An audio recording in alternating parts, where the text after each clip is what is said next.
Hey, it's your boy Chris. Let's do this. So, crowdfunding roundup this week. We got some really interesting stuff. And as always, I'll make it as interesting as I can from a non-interesting person, right? Who says that at the beginning of a video to entice people to watch the rest of the video? Don't worry, it's going to get better from here on out. That's all I got. Cold open over. At what point, though, is content helpful versus just kind of noise? That is the big debate today as we look through the crowdfunding campaigns from this past week. You ready?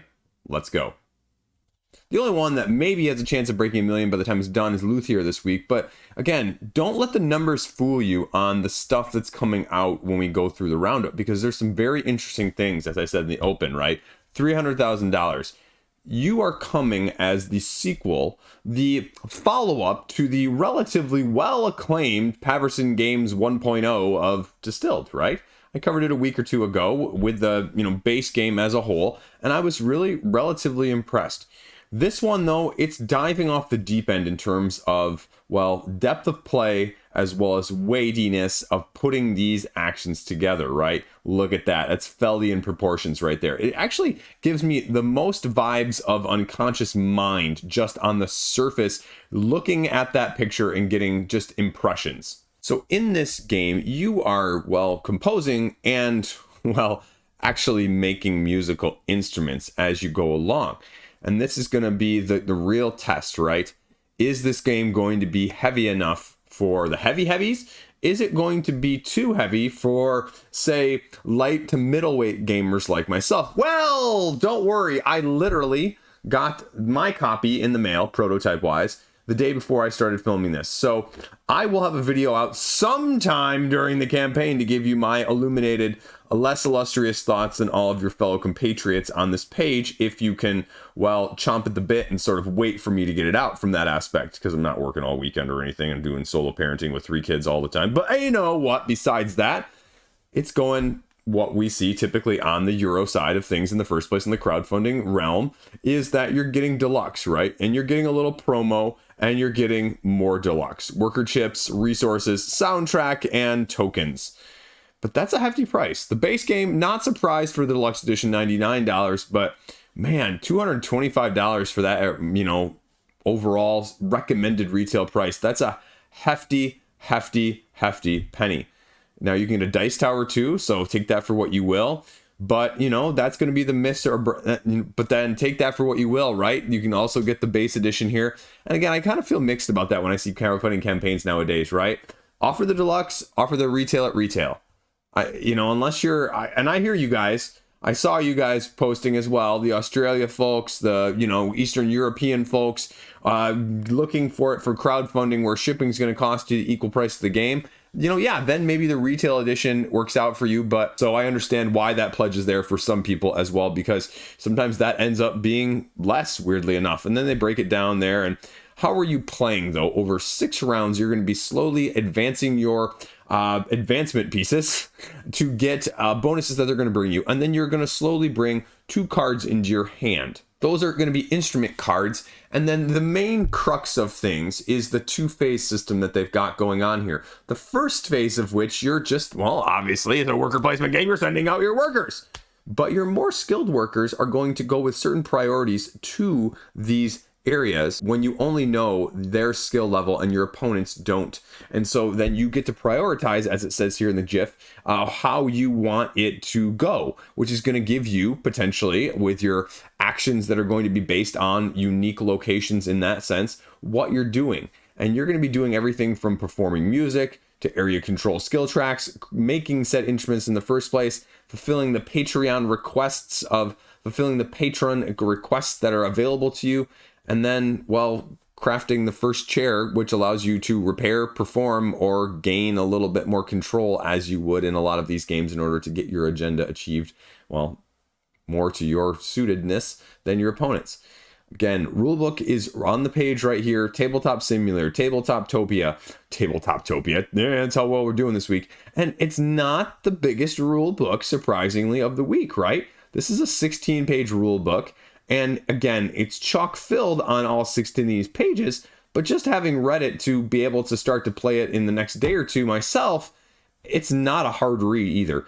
Paverson, just, like it did with Distilled, the depth is not from the rule book, and I give kudos from that aspect of things. And if this holds up to, Distilled in that sense as well, then I think you should be liking what you're seeing, even if the weight is a little bit heavier, which again gives me very much unconscious mind vibes to give you a little bit of a comparison there.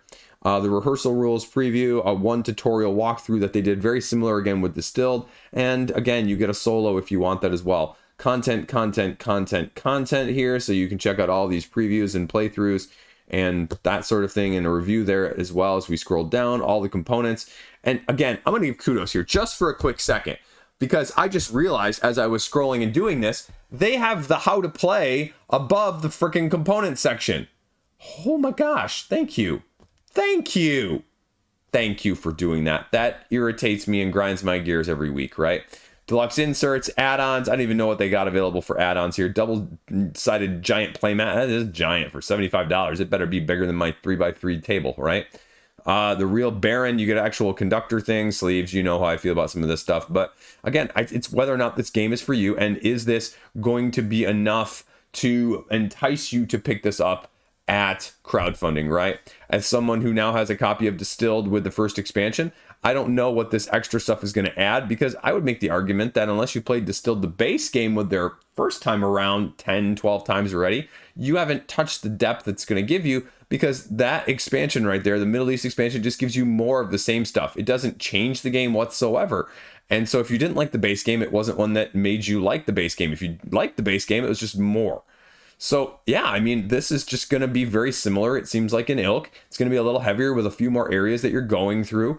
And again, just like with Distilled, I would hope if it's going to copy that success and that pattern, that there are no areas in the board that you look like and you go, well, am I really feeling connected to this one? So I'm going to break it down there later in my whole separate video, but I thought I'd mention it and go through it here because you can check it out, because 2,400 people are letting you know that that's where their support's going right now. So there you go. Then Burgle Bros 3, the future flip scenario.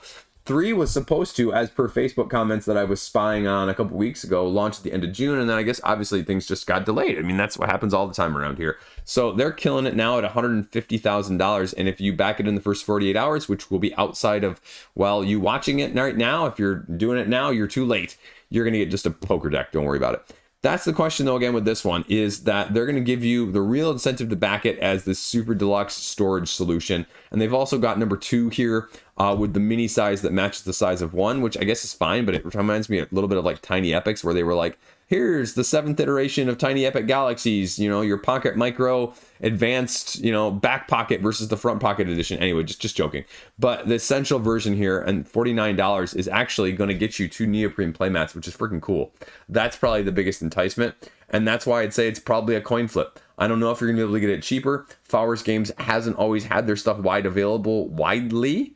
And so that'd be the question of probably slightly more at their retail shop. And if it doesn't show up elsewhere, well, you might be paying a little bit more. But it doesn't venture too far from the original Burgle Bros, if you're familiar with those. If you're not familiar with those, essentially what you're doing is you're tile laying through multi-layered buildings, and you're slowly making your way up, trying to empty the safe on each of the floors to obtain the loot and the objectives that you need to have. And they've done a few differences here with this one. You get a little bit of gameplay content with the stretch goals, a little bit of deluxifications. But the gameplay, like I said, is mainly going to be differing in these ways. One, you have disguises. So it's a pandemic-esque style, but reportedly I have only owned number 1, so I can't speak to the differences between fully 1, 2, and 3 here. But you have 4 actions that you're going to be taking on a round-by-round, turn-by-turn basis as a guard moves around on the floor, and you'll know where that guard is going, as well as your workers or your assistants that you'll be slowly sending out to gather information, but also that will be gravitating back towards you when you go.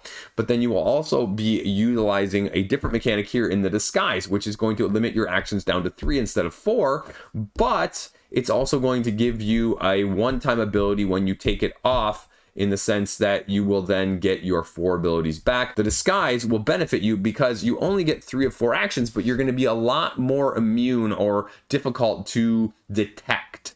And so less actions, less mitigation, easier to move around. Get out of your disguise, get that 4th action back, pandemic style, also get a special one-time ability, but now you're not as immune or much easier to detect in terms of what you're doing and going around. So this game goes until you either complete all 3 levels in the, grabbing of the loot, or somebody gets detected when they have no stealth left, because you have like basically 3 health or stealth, and then when somebody has to lose when they don't have one, doesn't matter who, doesn't matter how many people are in the game, you lose. So you get personal missions, you get shared link programs to defeat the firewalls, because there's this thing called ICE, which is the defense system essentially that you have to deal with. And you can't necessarily, well, it doesn't say you can't, it says it's extremely, extremely difficult to win while those are still in place. You can do it, but it's going to make your life a living HE double hockey sticks. So then the rulebook is there as well. And they talk about some previews, trialing with some people online. Then you get a little Netrunner action down here as part of the expansion.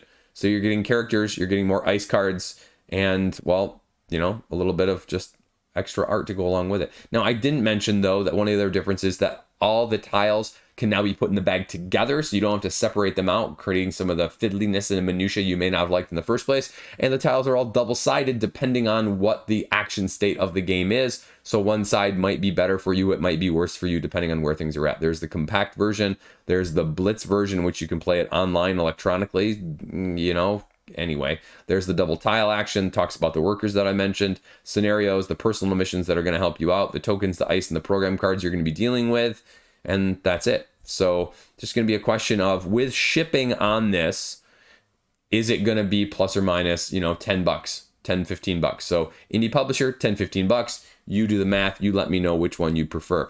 Yonder, I covered it earlier this week, $66,000. Sinister Games, if you're sleeping on them, well, they put out Moon, which is kind of risen up the ranks, especially after Shut Up and Sit Down gave them their endorsement earlier this year or last year, I forget, whichever. But this is their worker placement spin with a fantasy theme. And so it sort of gives you mild Lords of Waterdeep vibes with the placements of the locations on the center map, but then you're also going to be creating a personal tableau along the edge of the board in terms of buildings and cards that are going to act as additional worker placement spots, passive abilities, or even endgame scoring situations. And you're going to have, in the base game, five, let's count, ogres, then you have the dwarves, then you have the goblins, then you have the elves, then you have the skeletons. 5, that was right the first take. 5 different asymmetric workers that you're going to be utilizing that all have slightly different powers depending on potentially where they're going, but also just which ones they are. You have to feed them, and if you cannot feed them, you lose them. You lose them, you lose points. You place them on the center board here. This is the other divisive mechanic I talked about in my video, is that if they're placed out here, you lose them at the end of the round, because each round you're going to be getting a ship that you get to acquire at the end of the round to get new workers. But if you place them on your own individual tableau, then you get to keep them. Ooh, tricky, but you can place them on other people's tableaus because they're going to have great spots that you can put them down as well, but then they get to keep them. But then it keeps them in the pool of available, for potential use back and forth. So take that for what you will. What is the additional content here, though? And again, they let you know what the difference is here, right? Ogres, they get double resources. Dwarves cost 1 less resource to build stuff. Elves can occupy other worker placement spots. Goblins are just nothing. Skeletons, you don't need to feed. So asymmetric buildings through the A's, B's, and C's. And then the last part, the ships and the envoys, which again, you're going to be filling up to do your trade mitigation resource management style of things. But if you don't fill it, again, you lose it at the end of the round if you don't fill it with one of your boats that you're going to be slowly gathering round by round, because those stay even though the resources aren't duplicated on a round by round basis. And then you again can lose victory points that way as whole. So it's kind of a cool mechanic, because the sooner you get them, the more powerful they are, but the harder they're going to be able to fill each and every round. So a little bit extra content there. What's the deluxe version? Bonus pack, new buildings, new ships, and new envoys. Oh, no new workers. I was hoping for a new worker. I said that in my video. But new buildings, I mean, again, there's all asymmetric buildings, asymmetric ships, and asymmetric envoys. So there's plenty of stuff there. It's just whether or not you want to bling it out like they did with, say, Moons previously. So, oh, look, there's my video. I wasn't expecting that. So rulebook is there, and it's straightforward. Again, the rulebook is there, and so some slight clarifications based on the rulebook, talking to him, but I already kind of clarified them in the video, so you don't even need to worry about it. But check out the actual gameplay if you want more interested info on whether or not to decide this is for you. Flames of Fafnir. Again, this is sort of one I go, okay, and I joked about this last weekend, and I said, I think it's going to price me out, right? And 1, yes, I was right. But 2, the other concern I have, right, is I wasn't expecting this to be miniature based. In the preview images on Board Game Geek and on their website, I don't recall seeing a miniature. I remember seeing distinctly the cardboard dragon, but I don't know if that was just something I missed. Probably it was, because I'm an idiot. But what you've got going on here is the semi-co-op nature of things. What you're doing here is you're essentially building up your town in a tower defense style to mitigate the dragon's attacks as you go hero, hero, hero, and then enemy, and then hero, hero, hero, and then enemy. And so enemy destroys enough of the town, they win. If the heroes can defeat the dragon, they win. But ultimately, you're also doing it for glory points. So it's got the, Marvel Legendary-esque feel where you really want to win. But then, you know what? Who did it the best? Who did it with the most style, or blue magnum anyway? Old Zoolander reference there. You're rolling this marble down here, and you can see the animated GIF just really turns into a marble there at the end, which really illustrates the point. And even one of the comments on the page talks about, I'm really glad I got the deluxe components because it really makes it feel like it worked. And I looked at that comment and I was like, oh, that's cool that you got the deluxe, and it's really kind of cool to play with. But also the flip side of that comment, and I'm not sure if it was meant to be that way, and probably not, but at the same time, I think it illuminated me to my biggest concern with this, a la even sort of your Fireball Island-esque vibes, was if I don't have the deluxe version with the marbling or the miniature, how different is a gameplay rolling of this, or the actual mechanical importance going to be if I've got a cardboard dragon with the rolling down in one, or I've got the plastic version? Like, how dynamically different is that? Is one of these just going to work a hell of a lot better? And that's my concern.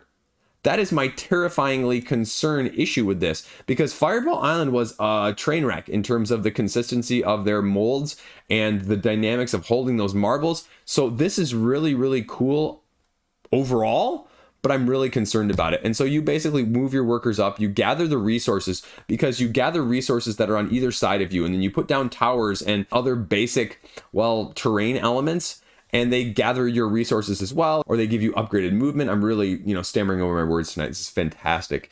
And then you have the ability to get closer to the dragon, and the dragon's going to send out lesser dragons, and which lesser dragons get sent out because they all have asymmetric abilities about here to mitigate or get them pushed off the board. Well, if you get close enough to the dragon, then the first person to do that, this is where the issue comes in, right? Is they get to decide whether or not they want to become a dragon rider and go against the rest of the group, or if they just want to continue taking turns attacking the dragon whenever they can. And I don't know how I feel about that, right? Like semi-co-op. Because, I don't know, it's sort of like Dead of Winter. It gives me that vibe of, I don't play Dead of Winter semi-co-op anymore. I just don't even do the mystery most of the time. I just throw it out and we just play fully cooperatively. And that's my biggest concern. Because also, I didn't even know this was here, right? But this says competitive and solo.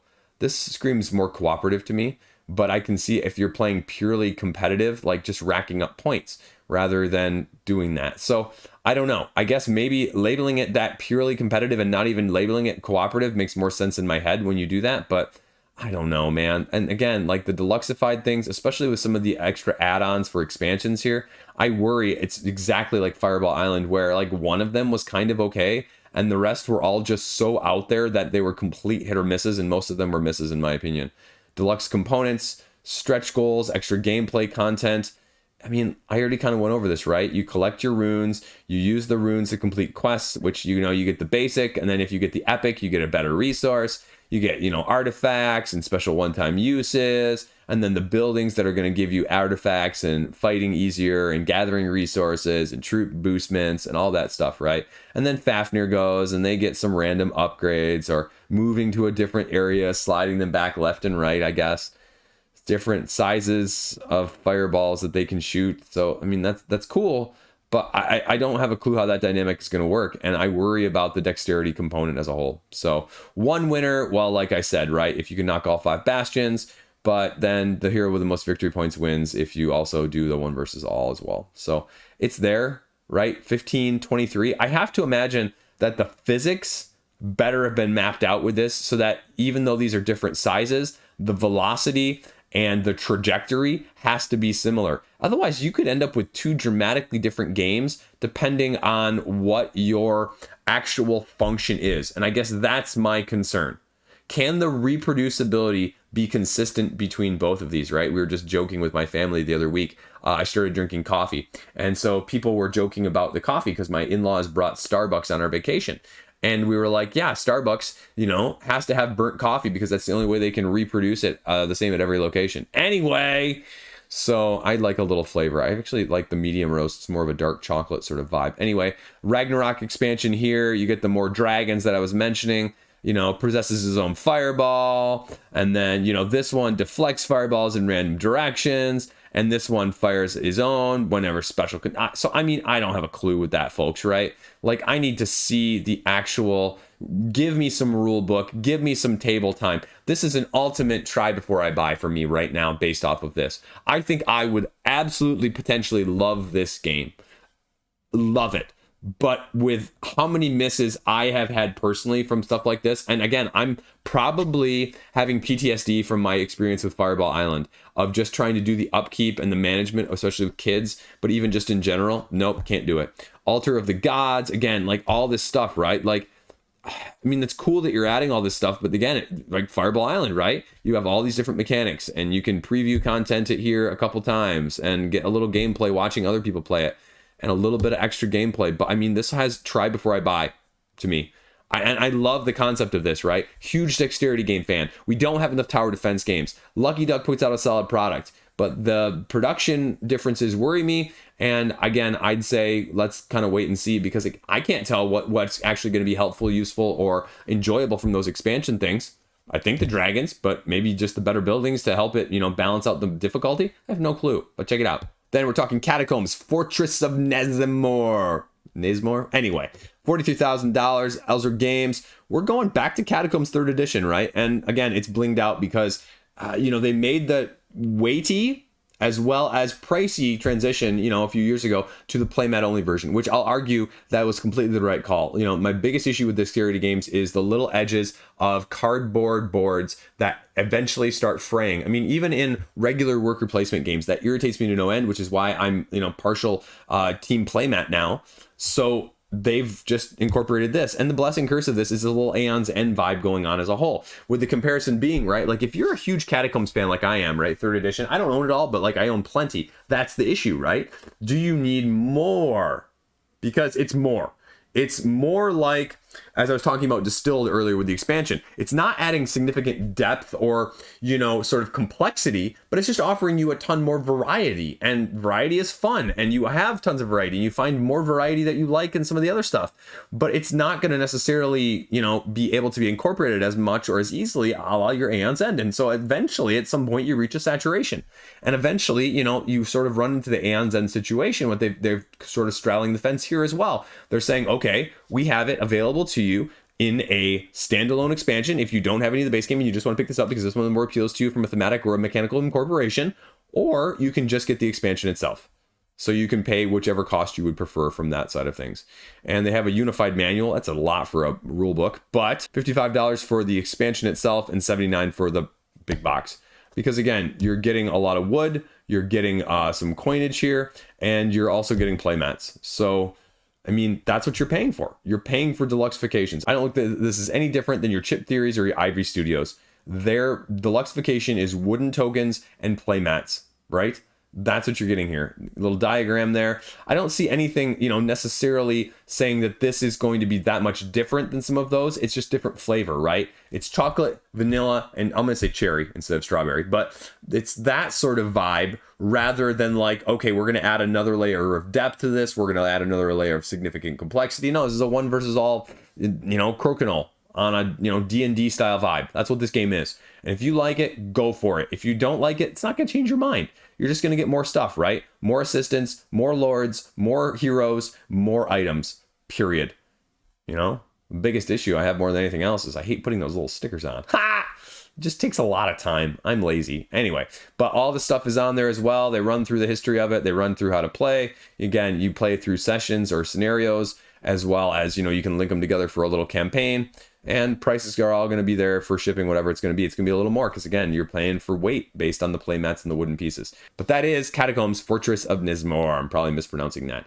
Winds of Numa, Sera, the board game. Again, very similar. $73,000. That seems to be the high, you know, 5 figures, probably hitting low 6s on most of these by the time they're done. And this is based on a video game, which is giving you an engine build strategy where you're building your kingdom, battling your heroes, trying to get one or potentially two of the 4 victory conditions that are going to be available every game in terms of winning. And that's going to depend on how long and how much you want to get your asymmetric factions upgraded and your heroes to be better. And 2 to 4 players, and they're going to give it to you in spades with all of the beautiful looking decks that are going to be available to you. I believe there's 6 or 7 decks that you're going to be managing and going through with your 4 asymmetric factions like they said there. You're going to be having your skills, your independent strongholds, your world forges, your exploration decks, and they're all going to be discarded into piles, and they're all going to be set up as you have your 4 factions getting ready to battle to achieve victory. Some of the asymmetry there is actually based on which one of them has a slight advantage for which winning victory condition in the first place, giving you a little bit clue of how you might want to strategize in the first place. The gameplay is relatively simple and straightforward when you're going through it. It's where the depth of what's there in the first place, again, is going to give you your mileage in that sense. So what you're doing is you have 3 different heroes that are going to be available to you, but only one of them can be active at any point until they are slain or until you choose to, swap them out. And first you're going to be exploring, followed by either building or attacking. Now, that's not the only actions you're going to be taking, but you're going to bookend your turns with those actions. And so the other actions you're going to be taking as you draw at the beginning of the exploration a card to, basically have an encounter. But you're going to be able to buy, you're going to be able to equip, you're going to be able to train and use items or cards that are going to be gained along the way, including certain special abilities as a whole. This kind of runs you through exactly what I said there. And then when you get to the end bookend on that end of things, you're either building or attacking, like I said, and you can attack many different options, including people's bases, their heroes themselves, or a completely independent stronghold owned by no one yet at that point. This is very heavily card driven. Like I said, like 6 decks of cards that you're going to be going through, sorting through, upgrading, utilizing, as it says right here, right? And these are the 4 different types of asymmetric win conditions: conquering 4 strongholds, ascending to level 4 in a skill, unlocking all 5 classes, or slaying 3 enemy heroes. So which one of those you're better suited for, which one of those you're better adapted for, and how is the dynamic of the play going to allow you to do them in the first place? So rulebook is right on the page. Couple playthroughs, a couple preview videos down here as well, so you can check all of this out. I mean, there's some pretty positive quotes on here. So truth be told, they reached out to me like a couple months ago, and I just said I'm swamped, and I'm, truth be told, behind on reviews as a whole. So I've kind of like put a pause on a few things right now just because I don't have the bandwidth. One-man band going on at night here. So what are you getting though? Again, graphic novel, stretch goals, $59 for base. Deluxe with upgraded materials there more than anything else, and the stretch goals as well with whatever limited inventory means. I don't know. So let's actually check that out. So yeah, just deluxeifications. So that'd be the only thing I'd wonder about, is just if you're a gameplay only person like me, how much are the little exclusives going to be here? But this is indie. This is indie in a nutshell. So if you want to check it out, again, plenty of big name content, better opinions than me on this page, and you can check out and see what they got going on if you like that sort of thing, as usual. So, Winds of Numa, Sera. Look, I can't tell you what the next one's actually playing like, but we got a Labyrinth, the board game, the 40th anniversary collection. Because you're going to get a couple expansions here, as well as, a couple games. $122,000 for a lot of stuff, right? A lot of stuff. And I'm not just saying that, right? You've got this pledge right up here at the top, and we'll just break this down for a second, right? Core game, expansion, collector's box, exclusives, rule book, card game, adventure game, ready, steady, worm game. Okay, right, like $158 for 4 games, but do you care about any of those other games? Is it going to matter? It's sort of a roll and move style card-driven game. I have no, nostalgia for this, so I don't have a clue. There's literally nothing on the page except for like a video or 2 down here that are going to tell you a little bit more about the game itself, right? There's a playthrough right there. There's play and review right here, and a little bit more down here. That's it. So that's all you're gonna get, and you can buy it all a la mode if you really want, so you can save yourself some money. But if you don't have nostalgia for this, I don't know if this game just popped up on my feed. I don't know how I'd feel about it, right? If you didn't have nostalgia for it. I mean, it's fine. It's got a big miniature, but I'd say go check it out if you're interested, but need to see a little more, hopefully. So we'll see where it goes, but it's got 6 figures, so take it for what you will. Then we're talking Cursed Castle, solo game of the month from Gabe over here in GameFound. I think I missed one of these, maybe 2 of these. I don't even know. $22,000 though. It's got your $5,000 funding goal. So this one's doing a lot better, actually, I think, than some of the more recent ones. And again, it's a dice-driven mechanistic approach mitigation with card play, where it's got sort of the Kinfire Delve aspect where you're soloing, going through this deck of monsters, events, and situations, using your abilities, having your 3 heroes that you can see on the left side of the board here, and then just trying to get to the bottom of the deck. And then there's like a little a market guy in the middle of the deck, and there's a little mini boss in the middle of the deck, but you just slide them in there randomly at the beginning of the game, and then the boss is on the bottom of the deck, so you have to make your way all the way through the deck in order to beat the boss at the end.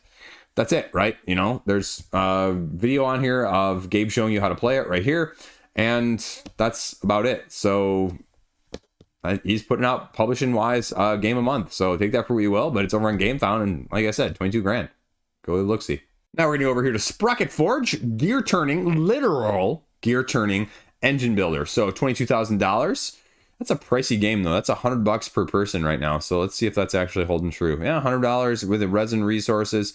Metal Gears is $120. You have 4 people doing that, and a lot of people doing the all in there for $150, getting both resin and Metal Gears. But what you're doing here is a 2-phase system, 1 to 5 players, resource management, engine build, as you manipulate, literally, like I said, you're interlocking gears on a mana producing side of things, where you take a main action, you do whatever you're going to do, and everyone else gets to follow your action in a minor way. You're going to be producing mana, managing the exhaust, grabbing your special abilities, all of those, as you can see with the actions that are available here, completing your orders, petitioning, planning, all of these are going to be card driven as well. Favors that are going to be available to you, and then you're going to even do things like disenchanting your gear in order to get a new one out there in the future, getting the resources that you get from that alongside of things. Basically 30 victory points is the end game condition there, and everyone gets one last turn when you achieve that. So again, interesting concept here of literal turning the gears in terms of sort of a not rondel. What's the other term I'm looking for? It's more of just a, circular based system where you're rotating things, right? So they just make it an actual physical thing, which again, I mean, is that going to be something that you need from the physical representation of things? It's going to be more tactile in nature. So if that is cool to you, then go for it, right? The exhaust that you're managing, if you ever get 12, well, then you get in real trouble and have some penalties, but you're completing the orders in order to get points, get your bonuses, and get your seals and enchantments to make your gears better as you go. And at the end of every turn, you're actually rotating them no matter what. So again, things that you have to do versus things that you can do. Your different point salad ways to get points. And well, there you go. $60 for the base, and it rackets up in that sense, like I said, for the price of the others. So give it a look-see. Again, rulebook, video content, previews all over the place, and a little bit of gameplay. And it's going to cost you another $20 to get it shipped in North America, at least. So Sprocketforge, well, it's interesting. It's doing something unique as a gimmick. So if that's intriguing, go give it a look-see. It's funded. So then we're going to wander over here to Caracas. And it's just sort of like a little twist on King Domino, if you will. And while you're doing is you set up your little grid, and you're slowly matching the animals, the commons, the rares, and the landscapes. And they're each going to score in a different Cascadia-esque vibe. You take your tile that is placed up above, you place it then in the row or column of your choosing. And depending on which row or column you place it in, that is the tile from which you draw from the center, because you're going to have 4 symbols up above your board that are going to correlate to the symbols in the middle board that everyone's pulling their tiles from, as you can see here. And then you just refill. And so then you just go around until it can't be refilled. Then you score up, I think it's like 12 or 16 different point things here, right? So this is all what you're doing right here. You're scoring all these different things, and that's it. Straightforward. It's going to cost you 18 euros. So there you go. Check it out if you're interested. No delivery cost if you get some of their other games too. Habitats. Oh, Habitats. I know this. Habitats, Sun, Sea, and Sand, Exhibition, Roll to the Top. I remember those. I've covered all those. So there you go. That's what you get. It's straightforward. A little Cascadia meets King Domino, if you will, just off the cuff. There you go. Caracas. Next up, Quiltable, a card game. Although it doesn't look like cards, it looks more like cardboard when you're looking at the pictures here. But essentially, you're just pattern matching, set collecting, if you will. Because you're going to be taking 2 actions of the 3 possible actions, but you can duplicate on a turn-by-turn basis until you either complete your pattern or you run out of cards. That's it, right? You have patterns you're completing, patches you're completing, and unique abilities that are going to help you manipulate them in the first place. The 3 actions, well, you just take a pattern card, you choose some quilt blocks in order to, make your patterns in the first place, and then you can return some as well. So depending on how the action situation goes, again, you get to do 2, any of those 3 in any combination that you would like to do. You score points by matching multiple patterns multiple times, though, as they give the examples down here. So you have 2 sets of the same pattern there that you can get duplicate of. And that's it. Advanced scoring possibilities, symmetrical, completing patches, most points, and you win. That's it. Straightforward. There you go. You have a little bit of asymmetric player abilities there, depending on how you want to do things. And again, more than just the recommended or starter player counts. And the rules there online is for free as well. And you get all your stuff. Why back and share? Indie, smaller price, and some stretch goals from a social side of things. So a few videos on exactly how to play it if this wasn't succinct enough, and it's going to cost you a few extra bucks to get it shipped anywhere in the world. You're interested? Again, we're hitting the indies here at the end, so give it a look-see. Monster Kill the board game. $5,600. I remember covering Night, Space Alone, Roll and Meow, Island Alone. I remember covering all these print and plays. And now we have Monster Kill in multiple different languages. So are you looking for a Gloomhaven print and play? Because that's what they're advertising it as here as you go along. You're choosing your scenario or a mini campaign or a longer campaign, grabbing your asymmetric hero and taking your turns. So it's a push your luck situation here as you roll dice, use them on the actions to get whatever attributes to make your hero stronger. You roll dice to determine the behavior, you roll dice to do combat. How you choose to use those dice in the number in which you choose can give you additional abilities, additional attributes, or even upgraded attacks to give you special effects in addition. It's a tactically based game because guess what? If we scroll down here, maybe I already passed it, you have a little bit of positioning here in a tactical battle against the enemies themselves as you go along. Simple rules, but still a lot of mitigation and a lot of choosing that you're going to have to do. And I mean, like the designer says right there, Gloomhaven, Dark Souls combined.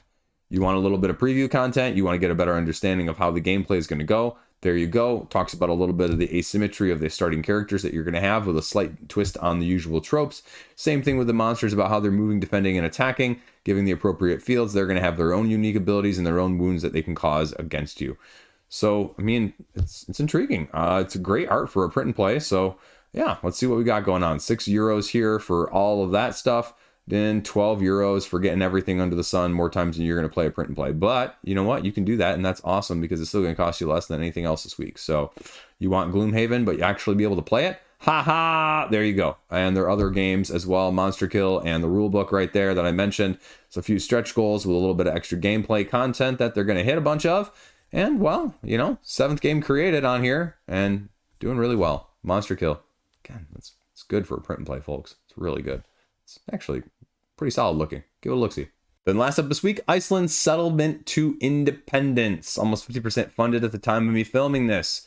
Sort of a semi-cooperative worker placement game with some negotiation, backstabbing, as well as trying to simultaneously cooperate to rebuild the country with, well, historical-based events that are going to be pulled up each round.